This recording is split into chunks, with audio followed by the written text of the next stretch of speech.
Welcome to SA News Weekly News Update. We'll cover the top stories from across the United States, important developments worldwide, and new insights from the world of health and science.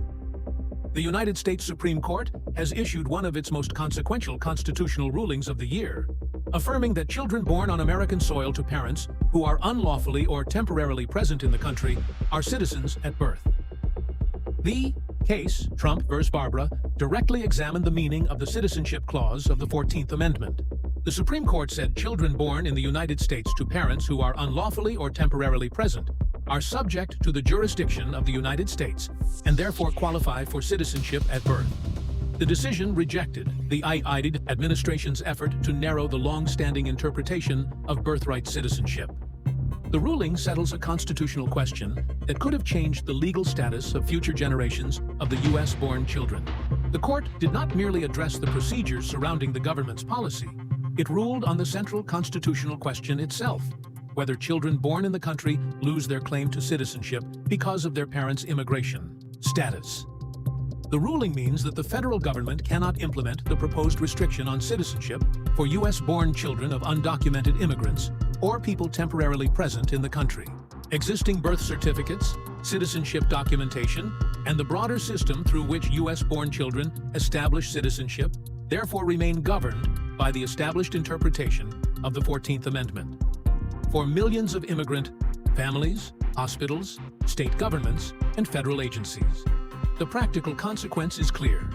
The established rule of citizenship by birth on U.S. soil remains in force. According to the U.S. Bureau of Labor Statistics, total non-farm payroll employment increased by only 57,000 jobs during the month. The unemployment rate remained relatively stable at 4.2%, with about 7.1 million people classified as unemployed. Although the unemployment rate itself showed little movement, the number of new jobs was much lower than the 110,000 economists surveyed by Reuters had expected. The report also revised employment growth for April and May downward by a combined 74,000 jobs. At the same time, the labor force participation rate fell to 61.5%, its lowest level since March 2021. That rate measures the proportion of the working-age population that is either employed or actively looking for work. The weakness was not spread evenly across the economy. Employment continued to trend upward in professional and business services, social assistance, and healthcare. Leisure and hospitality, however, lost jobs during June. The Bureau of Labor Statistics described both payroll growth and the unemployment rate as having changed little.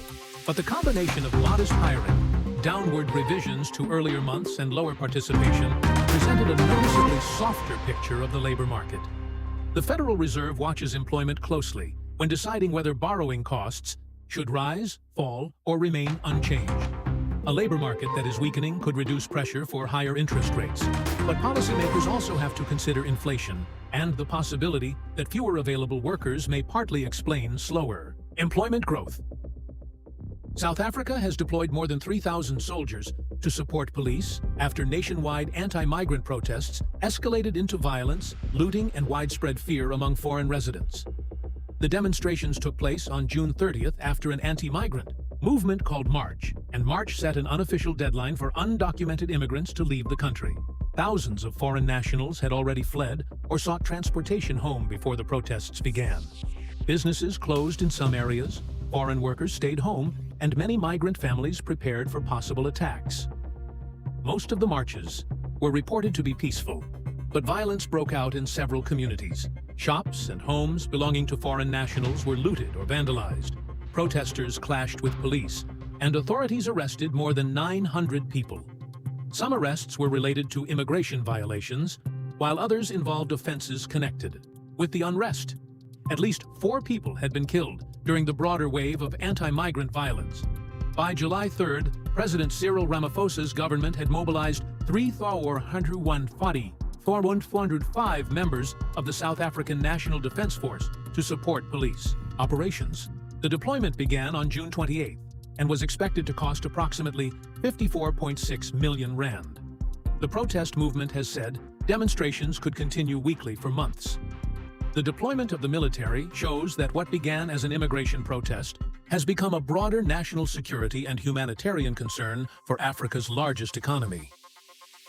Nearly a week after powerful twin earthquakes devastated parts of Venezuela, the disaster entered a new phase as hospitals, emergency teams, and public health services struggled to meet the needs of affected communities. Venezuela's health system was under significant strain. Some hospitals had been damaged, while others were operating with shortages of staff and rising demand from injured and displaced residents. The two earthquakes, measured at magnitude 7.2 and 7.5, struck within about a minute of each other west of Caracas. Buildings collapsed in affected areas, hospitals were overwhelmed, and rescue teams began searching for people trapped beneath debris. The true human cost continued to evolve as rescuers reached damaged communities and authorities revised early casualty information. The Pan American Health Organization expanded its emergency response during the week as health risks increased. The World Health Organization had already released $1.5 million from its emergency fund for the immediate health response. WHO activated emergency coordination mechanisms and worked with a large network of health partners.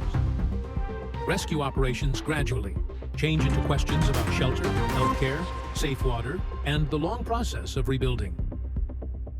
While global conflicts continued to dominate international headlines this week, a quieter humanitarian effort in India focused on one of the most basic necessities of life: access to clean water. Under the Clean Drinking Water campaign associated with Sant Rampal Ji Maharaj, new water supply infrastructure has been provided to villages where residents had reportedly faced prolonged difficulty obtaining suitable water for daily use. Recent campaign reports highlighted work in Badala village, where a new 3,500-foot pipeline, together with a heavy-duty water motor, was arranged to improve the supply of canal water to the village. The project was presented not as temporary distribution through water tankers, but as an attempt to create a more reliable long-term system for the community. Another major project was reported in Farmana Lujan village in Sonipat, Haryana. Under Idant Riu, the campaign described as pure drinking water and Save Livestock, Provide Pure Water. Reports state that a 21,000-foot-long pipeline and 2 water motors were provided to improve access to water for both villagers and animals. The RISE approach is significant because it focuses on solving the underlying infrastructure problem. A water tanker may provide relief for a day, but a functioning pipeline can serve families repeatedly. In rural communities, dependable water access can affect drinking, cooking, sanitation, livestock care, and the amount of time families spend. Arranging water for everyday needs, the campaign reflects the broader humanitarian philosophy promoted by Sant Rampal Ji Maharaj, that spiritual practice should be accompanied by practical service to people in distress. A pipeline may look like a simple piece of infrastructure. For a water-scarce village, it can mean dignity, relief, and a better daily life. And that wraps up this week's bulletin. Thank you for joining SA News, and we'll see you next week. Truth that you want to know.